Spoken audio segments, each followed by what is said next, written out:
मुख्यमंत्री विष्णुदेव साय आज बस्तर जिला के प्रवास के दौरान करीबन 3 करोड़ रुपए से अधिक के विकास कार्य के लोकार्पण करें। वहीं बस्तर दशहरा पसरा में भी विकास कार्य के लोकार्पण और शिलान्यास करें।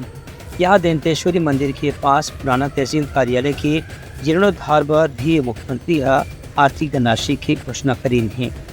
अब ये स्थल के नाम बस्तर दशहरा पसरा भेजा ही, जहाँ बस्तर दशहरा के आयोजन करे जाते।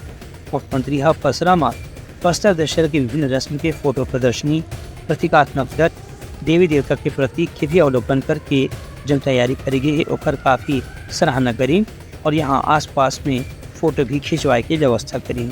दशहरा पसरा में 75 दिन तक चलने वाला दशहरा उत्सव में सभी विधि विधान के यहाँ निभाए के काम करे जाते, जिनमें पाठ यात्रा, डेरी गढ़ाई, काछन गादी, हरियाला देवी पूजा, जोगी बिठाई, रथ परिक्रमा, बेल पूजा, निशा यात्रा, मौलिक प्रभाव, भीतर रहनी बाहर रहनी, काछन यात्रा, कुटुंब यात्रा, डोली विदाई जैसे रस्म शामिल है। Bureau report, news.